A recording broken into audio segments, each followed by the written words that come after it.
រឿងប្រមាត់ប្រមងជាជំនឿតគ្នាថាមានមនុស្សមួយក្រុមដើររកកាត់យកប្រមាត់មនុស្សរស់នៅធ្វើជាឱសថទិព្វឬបង្កប់ក្នុងវត្តស័ក្តិសិទ្ធិខាងក្រោមនេះគឺជារឿងនិទានបែបអប់រំនិងរំភើបញាប់ញ័រពីជំនឿនេះកាលពីជាច្រើនសប្តាហ៍ឆ្នាំមុននៅភូមិដាច់ស្រយាលមួយក្បែរជើងភ្នំមានក្មេងប្រុសម្នាក់ឈ្មោះសីហាជាក្មេងរហ័សរហួនប៉ុន្តែចូលចិត្តដើរលេងរហូតដល់ព្រលប់ទោះបីជាចាស់ក្នុងភូមិតែងតែដាស់តឿនថាកុំដើរលេងយប់អាធ្រាត្រប្រយ័ត្នជួបប្រមាត់ប្រម៉ង់កាត់យកប្រមាត់សីហាតែងតែសើចនិងគិតថាវាគ្រាន់តែជារឿងបន្លាចក្មេងលុះថ្ងៃមួយសីហាបានដើររកបេះផ្លែឈើព្រៃជាមួយមិត្តភក្តិ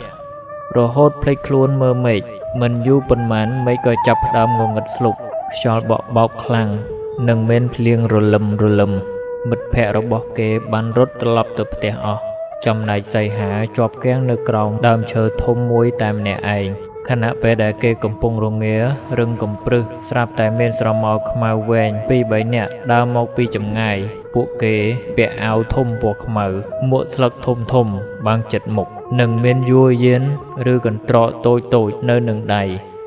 សីហានឹកឃើញដល់ពាក្យចាស់ភ្លាមប្រមាត់ប្រមងគេភ័យពេកក៏ស្ទុះរត់ទៅពួនក្នុងកំពត់ព្រៃក្បែរនោះ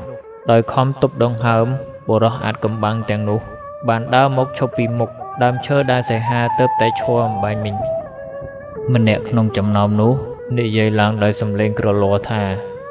យើងត្រូវតែរកឲ្យបានប្រមាត់ក្មេងប្រុសម្នាក់ទៀតមុនព្រះអាទិត្យរះដើម្បីយកទៅសំថ្នាំថ្វាយស្ដេចក្រាញ់ម្នាក់ទៀតដកកំបិតមុតស្រួចចាំងឆ្លោះនឹងពន្លឺភ្លេចបន្ទោល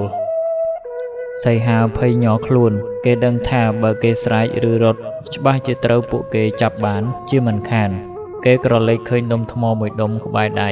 សីហាប្រើភាពវៃឆ្លាតគប់ដុំថ្មនោះទៅទិសផ្ទុយគ្នាយ៉ាងខ្លាំងបង្កើតជាសំឡេងលាន់ឮក្នុងព្រៃវូសប្រាវនៅខាងនោះ